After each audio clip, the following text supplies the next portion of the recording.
It is the time to get started. So let me bring up my screen. Again, it's great to see that there's folks who are interested in nonprofit board recruiting. This is one of those topics that whenever I work with an organization invariably comes up. Well, how do we find the next board? How do we find the next folks? So again, thank you for taking some time out of your day to talk about this. If I am new to you, welcome. I'll tell you a little quick bit about myself. I've been the director of 2 nonprofits, and I've also been the interim executive director twice. And in addition to that, I've served in positions of development, that's fundraising, marketing, and some other opportunities with nonprofits. I have also served on more than a dozen boards and committees for different organizations. That's been really important for me. I feel really good about giving back in that way. And I was in office for 12 years on a board of commissioners. It's not exactly a nonprofit board, but I did learn a lot there that applied to the work that I do. So I have also written, thanks to all of that, 4 books for nonprofits. These are all available at Amazon or wherever else you get your books. And I do have a special opportunity about these that I'll tell you about at the end. One on how to be a nonprofit director, fundraising, how to be a board member, and social media and marketing. So here today, though, we are talking about board recruiting. And this is in many ways the key to a nonprofit thriving over time. If a board can create a good process for board recruiting, I think that that nonprofit is really poised to grow. So much of my experience of how nonprofit boards fall into a trap is they sit around and they say, well, how about Mary? And then people talk about whether they should go get Mary. Someone goes and approaches Mary. They come back at a meeting or two. Mary said no. So then they're like, well, how about Jerry? And so then they go and they think about, what about Jerry? And then someone goes and asks Jerry, and they come back and they say, Jerry said no. And that takes months. So what I'm proposing is a process that takes actually the same amount of time, but has intention, and I believe has a system to it that every time I've implemented this, we have gotten good board recruits. So I'm going to propose a new process for you. I will take questions towards the end, but please just start filling out that Q&A section. It's a really good place to talk about and for me to get maybe specific to what would be helpful for you. So let's talk about a new process. And the first thing that I'm going to suggest is that the board not try to take this on altogether. Leading with a committee, a small group that can lead this for you, is the best way to go. You don't need everyone in the room for board recruiting. A small group is the place to go. And there's a few options for that, depending on how your organization works. Sometimes you have like a governance committee or a board development committee. That's a great committee to lead this work. Sometimes the executive committee can do that work. The executive committee is usually defined as the president, the vice president, the treasurer, and the secretary. Sometimes I've seen slightly different executive committees. That's the most common. The point being, it's the leaders of the board. That group can lead this process as well. And then some boards have a special nominations committee. They come together, they meet 3-4 times, and then they're done. Those are the most common committees that I've seen tackle this problem. I didn't mean to say problem. Tackle this issue on behalf of the board. So if you're going to have this committee meeting, I'm going to break it up into 3 meetings for you. You might be able to do it in 2 if you get really good at this the first year when you're trying to actually start recruiting in a new way. You might need 3. So here's how we're going to approach this. The first thing to do is to figure out how your current board is. How are we? Do we have skills that we need? Do we need lawyers? Do we need people good at marketing? Do we need people good at fundraising? Like, just think about what you have on the board. Are we all relatively new to board work? Are we all relatively seasoned? Just think about some of those questions. It's also really useful at this first meeting to think about the diversity of the board and whether there's a certain kind of person you might want to go after. That often means, hey, we have a lot of men, we should go get some women. We have a lot of white folks, we should get more people of color. It could also mean we are a statewide organization. Let's say it's Washington State, and everyone is from Seattle. We need people from Tacoma, Spokane. There's lots of different kinds of diversity you might think about as you think about increasing your board's diversity. Think about that question. And then here's another important part. Check the terms and term limits of your board at this first meeting. Someone should come into the meeting with the knowledge of this. Could be the board president, could be your executive director. Is anyone like unable to continue? Because then you're going to know, guess what? We have to fill that seat because that person's termed off the board. If they can serve like 2-3-year terms and it's the end of their second term, they're done. And so you're going to need to figure out who's going to replace that person. And if it's just a term, like let's say they get their 2-3-year terms and they're at the end of their first term, someone needs to ask, do you want to stand for another term again? Those are important questions to ask here. The goal is to figure out how many people do we need? I just said that one, so I will click through again. That's the first meeting, really. Now, if that's very easy to you, you might be able to jam it together into this second meeting. But that first one is just like, what do we need? The second part of this process is now forward-looking. Who do we want? And let's say that you need to fill 3 seats you've determined. 3, maybe 4. Maybe you want to grow a little bit, so that's why you want a 4th. This is the time where we start brainstorming. And this is one of those opportunities where it's like, there's no bad idea. We're not going to debate the names right now. We're just going to get names onto the whiteboard or onto paper. So we have an idea. Who might we want? And I really would encourage you, so this is a board process, but getting paid staff in the room, if you have them, is really helpful here. And you'll see why in a second. I also think that you should have the board president, or like the president-elect, could be vice president, whatever it is, whoever is likely to be president next year, or chair, again, recognizing that some of these terms are all interchangeable. But if you have the next person, they want to have a good board for when they're president. So that is another person who might be really helpful here. Who are we looking for? Let's really start brainstorming who would be great for this organization. Think about some organizations have people who are on committees who aren't on the board. That could be the auction committee. Maybe there's someone who just loves numbers but hasn't been on the board before. They're on your finance committee. Think about committee members. These are great because they already come to meetings.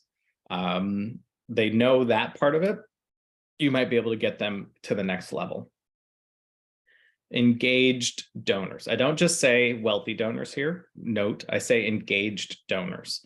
If you offer behind the scenes tours and to your best donors, and the people who come, those are really interesting people to think about. This is where having your executive director or your paid staff in the room will really help. Sometimes they know these names and the board doesn't. So thinking about who really leans in. When you send a newsletter and someone replies, which is a rare thing, and says, keep up the great work, find that person. Their name should be on the list. You also likely have some number of volunteers who work, even if it's like the front desk, taking tickets at the theater. Like there's all sorts of volunteers. They're already volunteering. They're already working with you. Another possible name here, and maybe a few names. I also think sometimes people think too insular when they're thinking about board recruiting, and they need to think outside. If you are a food bank, let's say, and every year you get a bunch of food around Thanksgiving, and there's a company that does a food drive for you, think about the people at that company who are engaged with the mission. Who are the people who are organizing for you out there? If you find people, help find people jobs, and you have worked with an auto mechanic, why does the auto mechanic like working with you? Why do they want to help you? that person who owns that mechanic store might be a really good board member. This is really going out a level, in my experience, from what a lot of board members do. People who work with you, but aren't necessarily donors, volunteers, committee members, they could still be really interesting, and they should be on a short list. There's also that opportunity to just find the community leaders. I've heard people talk about these folks as professional board members. And I don't necessarily mean that, but someone who is a community leader who retired from their day-to-day job might be a good fit. Sometimes people go after folks in elected office. That can be tricky if you're trying to, let's say, get funding from the city and you have a city council member. That can sometimes create like a conflict of interest for that person. But people who are generally, you know, the person about town might be a really good fit if they know and like you. And I will notice here, let's just say, put their name on the list. You know, this person is, I see him everywhere. I want to go get this person. And someone says, well, but does anyone, does he know about us? Does he care about us? And they're like, maybe not. Still put them on the list, but also maybe they're not a good fit for the board now, but maybe they're a good fit for a special tour. Like start cultivating that person in terms of just getting them in the know. Maybe they end up a donor, a volunteer, a board member, who knows? But if there's someone who you're like, I want that person more engaged with us, maybe board isn't the first place. Maybe there's some other way. Finally, this is one that I also find nonprofits often forget about, for lack of a better word. People you serve or previously served. If you help find low-income people new jobs, housing, if you help get them off of dependency, you know, like a chemical dependency or something like that, and find them a job. 5 years from now, what would that be like to have that person on your board? It could be really powerful. Someone who was homeless, who you helped find a place to live, and they are now fully housed, and they're not housing insecure or whatever your metric is a really interesting person to have on the board. These people, you know, this is very common with, let's say, the arts. The people who come to the symphony want to hear symphonies, and they eventually maybe are good targets to be on the symphony board. We think about it very frequently in the arts. We don't always think about it in social services. There are sometimes cultural competency issues where it's like there's a certain board culture, and someone who is new to the organization or to just board service at all, that might be a difficult fit. So this is something that you want to be careful of. You would want to have a good orientation for, but there might be opportunities here. Something to think about. The goal at this meeting, after you've gone through this list and any others who you can think of who don't fall into these buckets, you should have a really big list of people, and you're going to want to start winnowing that down. Okay, we just put 20 names on the board. Who do we actually really want? Who do we actually really think we could get? And try to take those 20 people and say, who's our hit list? Out of this group, you know, let's say my example was your board wants 3 to 4 people. Can you find 6 to 8 who you think they would be great? They know us, they like us. Let's try to get them. That's the goal. 6 to 8 if you're trying to fill 3 to 4. If you're trying to fill 2, find 4 to 5, something like that. That's what we're going for here. Winnow them down. And figure out who knows this person. Hopefully, none of these people are total strangers to you. Again, if they're a total stranger, add them to a short list of possibilities for further engagement. But someone does need to have a relationship with these folks to make it work the first year at the very least. Maybe you say, well, this board member does, the executive director does, whoever it is, who has the best approach, and assign them a person. You're going to do this. You're going to reach out to this person. You're going to reach out to this person. That's the goal of this meeting. I guess I covered this. As I said, you're going to come up with names of people who don't have a great relationship with you, capture them, and then later figure out how you can involve them so that over the next year, they're a better fit for the board. You don't want to just shake hands with someone and say, hi, I'm Eric. Let me tell you about the board of directors. I'd love for you to join. That's not a great way to get someone to join your board. But hi, I'm Eric. We're having a really great event next week that's going to help homeless youth in our community. We'd love to see you there.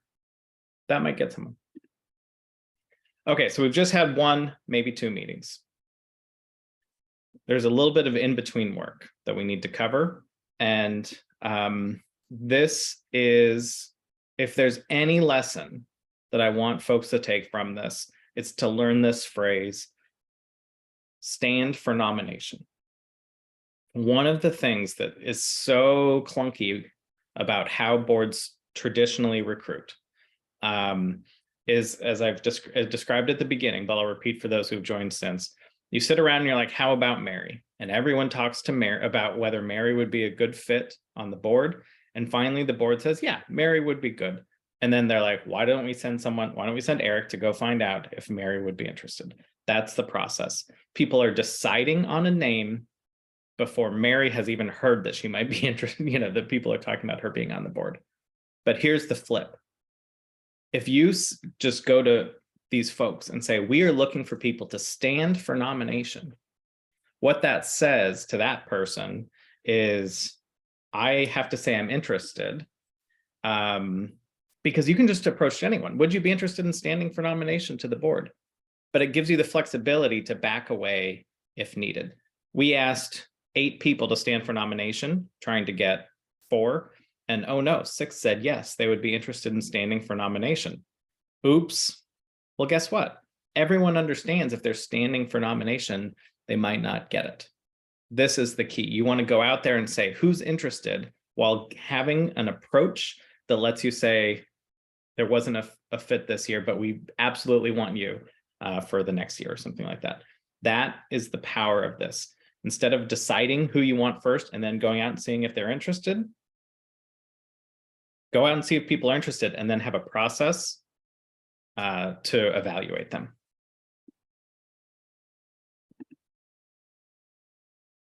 This also makes it easier to publish an open call for nominations.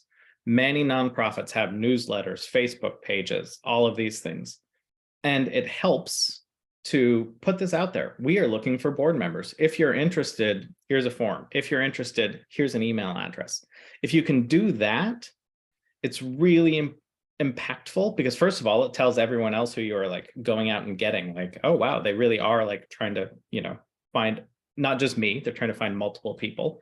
And sometimes you get people who were not on your list. Sometimes that doesn't work out. Sometimes you're like, oh yeah, we don't want that person. But sometimes you're like, holy cow, we never thought we'd get X person. And look, they came to us. That's a really great thing to do at this phase in the process. Facebook, email, whatever it is, the tool that you have, a poster on your wall, this is a great time to do that. And then when this small committee, remember, it's a small committee that's doing this, at some point, either after 1 or 2 of these meetings that we've just talked about, they can come to the board and they could say, we're going out after people. Here's our hit list. But if there's people who who you think would be good, feel free to go out and ask if they would stand for nomination. You can't just invite people to the board. Not one person. No one person gets to say, hey, you're on the board now. But if every board member feels empowered to go ask if someone would like to stand for nomination, now you have a whole bunch of people out working on your behalf. Again, it prevents discussion, then finding one person, discussion, finding another person. That's what we're trying to break out of. If anyone says, actually, yeah, I'll stand for nomination, that sounds really good. You sound like you're doing really good work. Here is the next task. Ask them to write a short paragraph about themselves or to fill out a very short online form. I've done both when I've tried to get onto boards, and either one works, whatever feels right to you, to your nonprofit.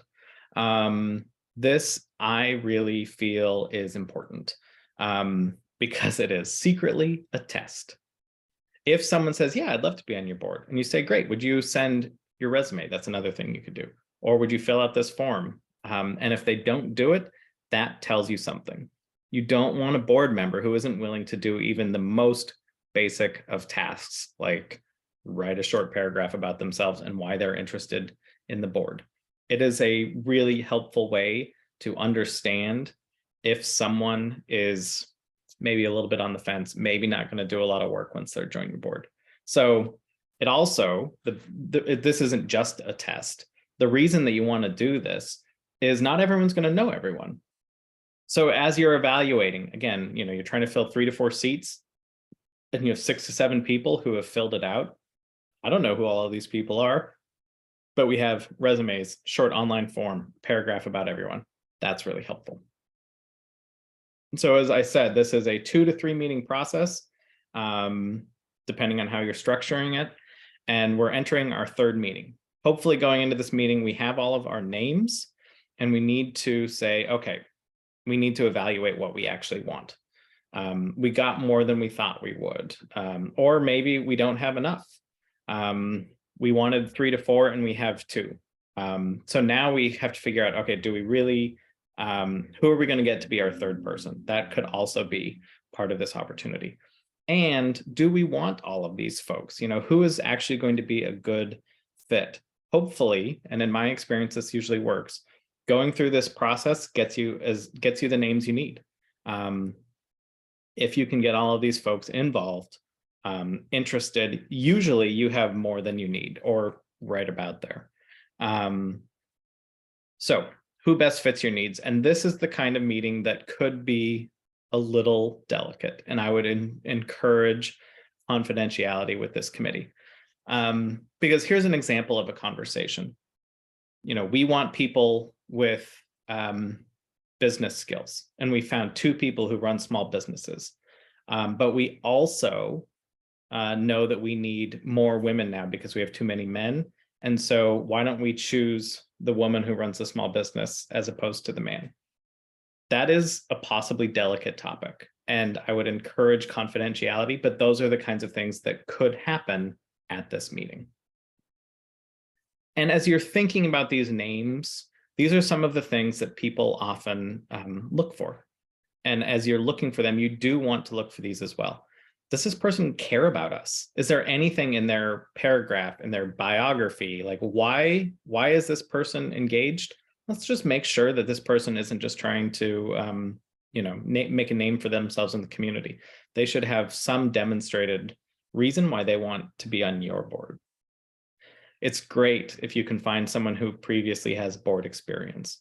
Some boards, especially newer boards, can be intimidated by that, but in general, if you're open and honest about where you are as a board and you find someone with more board experience, that can be really helpful as well. And this can be a little delicate as well, but it is nice to find people with wealth when you're getting on a board, when you're recruiting for boards. This is something that as a nonprofit grows, boards often get wealthier by following processes like this. It's not a bad thing. It's just how it happens. As a nonprofit gets bigger and bigger, board members often get wealthier.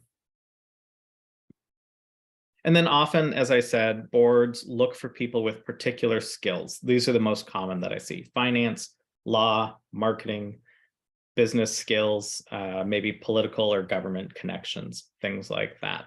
So as you're evaluating in that first meeting, we identified, hey, what are our current skills of the board?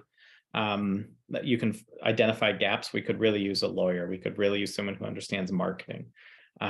These are the kinds of things that now you're like, we really have to get this person because she's an accountant and we really could use that, something like that.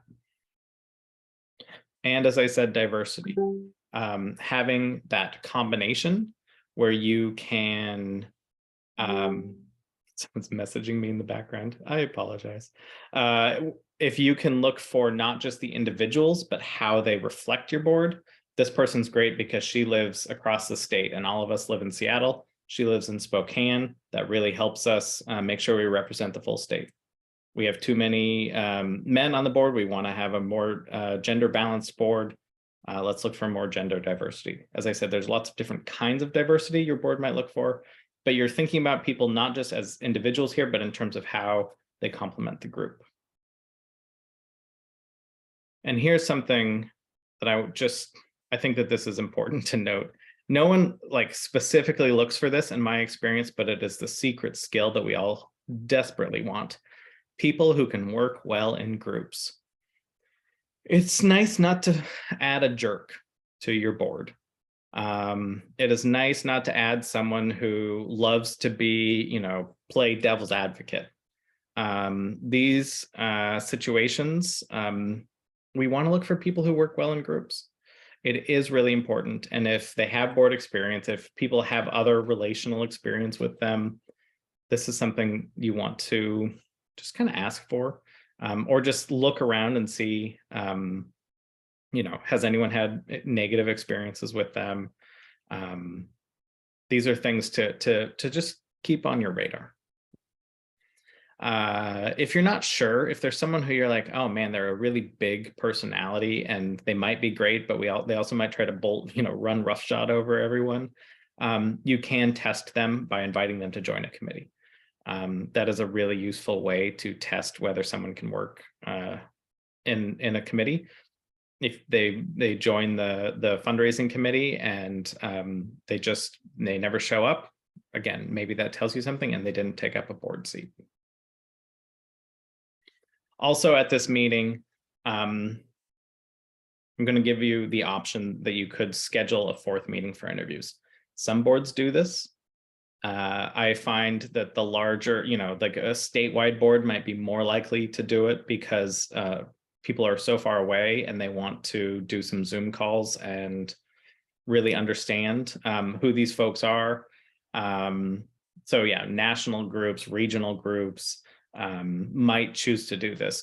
If it's a smaller nonprofit and everyone's in the same town and everyone basically knows all of the names, you may not need to do this. But the more likely you are to not know who some of these folks are, the more you might consider that fourth meeting. Sometimes it's just nice to meet everyone. Maybe that's something you do just the first year and not after that. So here's what we have hopefully landed on. The committee has brainstormed 20 names.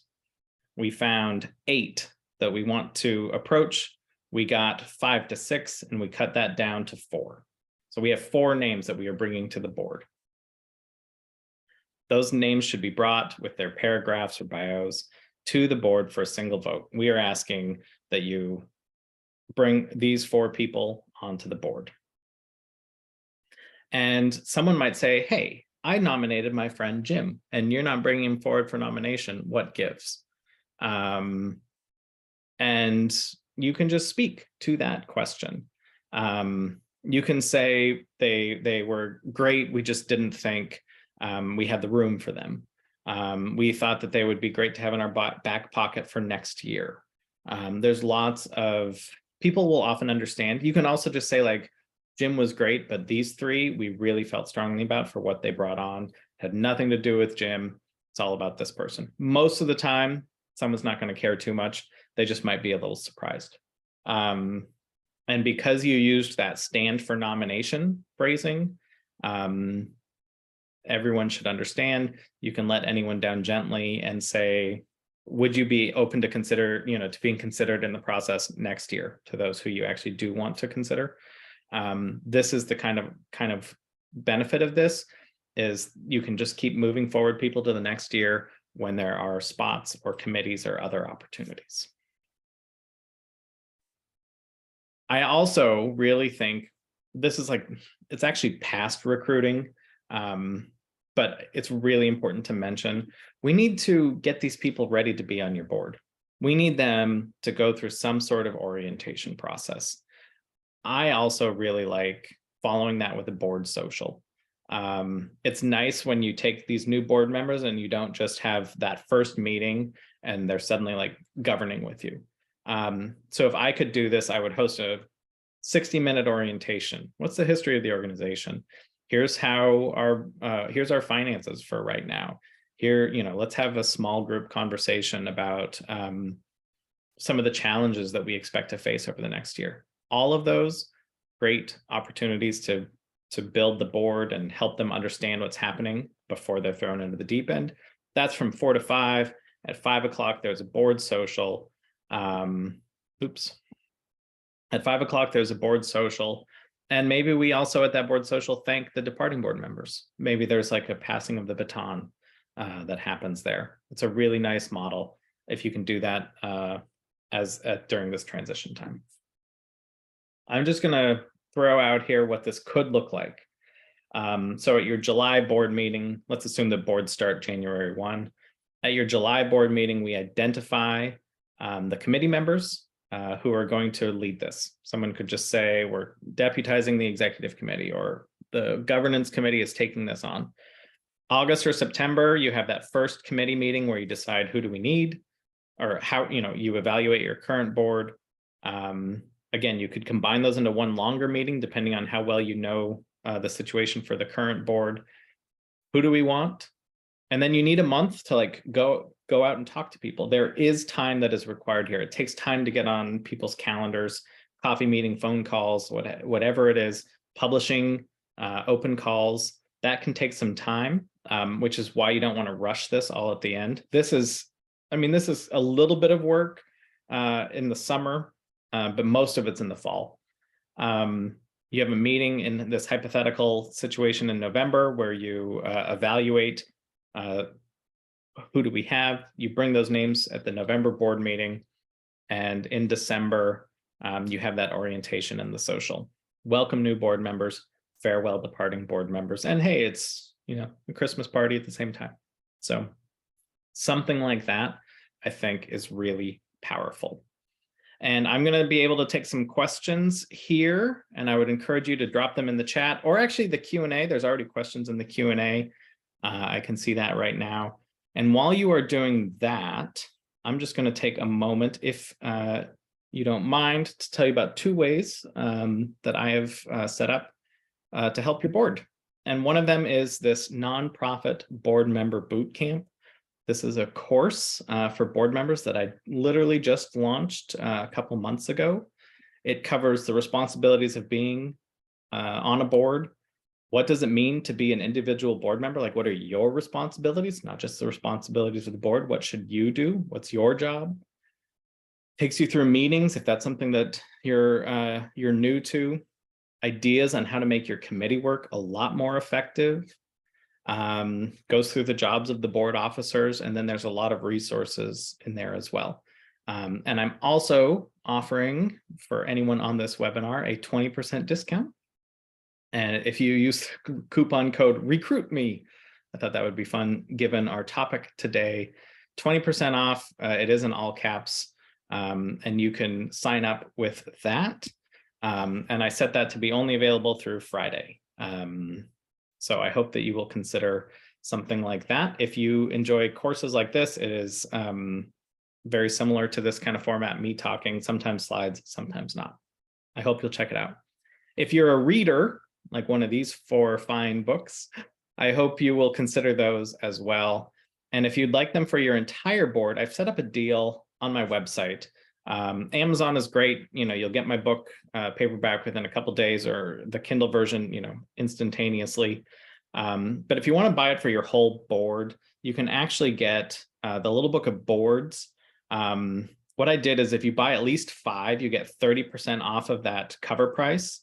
And then the 3 books that I think about as being like for the executive director, those are free, which I think is a pretty amazing deal. And it's because you're buying it in bulk that I can offer it. And again, if you have 5 or more for your board, 3 for your executive director, free. And that is a pretty great way for those who want to be a little bit more self-directed in their reading on how to be a good board member. And both of those you can find, the course and the book bundle. It's the mega bundle, I think is what I call it, are available at forsmallnonprofits.com, which is my website. And I hope you check it out. So let us get to this part of our time together, which is some questions. And my first question here is, should you recruit former board members? That's an interesting question. I've been on some boards where former board members have come back. It is really tempting for them to say, well, back in my day, this is what we did. Sometimes that's nice. sometimes everyone's like, oh man, we're tired of hearing what happened back in the day. If you go out and try to recruit former board members, I would not have a lot of former board members. I wouldn't have more than 1 or 2. So that's something that to consider. Yeah, it's definitely worth thinking about, though. I maybe should have them on my list. Can you do this process without paid staff? Yes, a board can do this. Anytime you don't have paid staff, it takes a little bit more time. It takes a little bit more, self-starter from the board. But if you can systematize it with the committee, you should be able to go about this work. The key question is just, asking who has contact, who knows who our donors are, who knows who our volunteers are, making sure those people are participating and in the room. What if someone gives a lot of money but never shows up? Okay, so if that person is currently on your board, you might just be stuck with them for a little while, because you probably want that money. I wouldn't go get that person. If someone gives you a lot of money, but they don't fill out the paragraph, they don't do some of the things that you're looking for that would tell you that this might be a good board member, that might not be the right person. So if you have that person on the board, it is what it is. You probably don't want to kick them off because you don't want to jeopardize that flow of money, but I wouldn't go out and look for that person. So that would be my answer to that. Let me see. What about recruiting through LinkedIn or other advertising? That's a really good question. I don't think I would do any paid recruiting if it's like a LinkedIn ad or anything like that.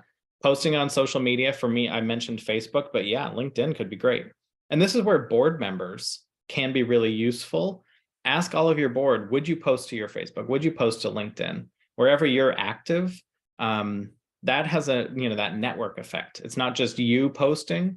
You can get your board members posting. I serve on this board. I love working with them.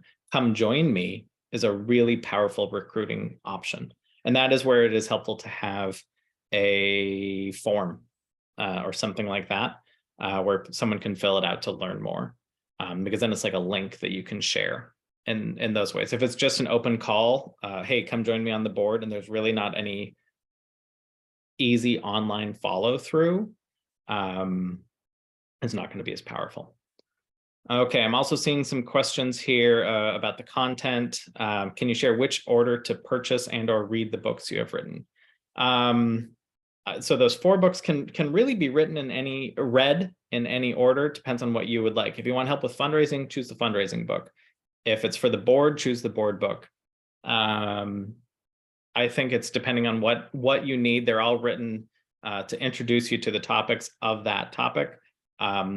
They all follow the story of the Smallville Historical Society. Linda is the executive director. Dennis is a board member in the Little Book of Boards, my parents' names, if you're curious. So that is, it kind of follows a story. I know a lot about Linda and the Smallville Historical Society. I've written 4 books about her. You can read them in whatever order is useful to you. Another question, does your book, The Little Book of Boards, include the material from this webinar?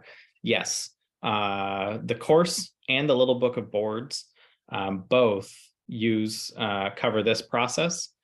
So if you want to, there's a whole chapter on recruiting in the Little Book of Boards, and it is essentially this process that I've laid out. And then in the course, there's a whole module on recruiting, which uses, I think, the exact same slides that I use here. And that are the questions that I have. And I want to, again, thank everyone for taking the time this morning. It's really wonderful to see board members working to improve their nonprofits, to get better at their skills. It's great to see. Feel free to send me an email, eric@forsmallnonprofits.com. I'm on Twitter @Erik Hanberg. And again, forsmallnonprofits.com has the course with the discount, Recruit Me, all one word, all caps, Recruit Me. Oops, one more question coming in, it looks like. Thank you so much. I'm so glad to help, Susan. Not a question, but that is a nice one to end on. Thank you, everyone. I hope it helps. send me an email if you have any questions as you go.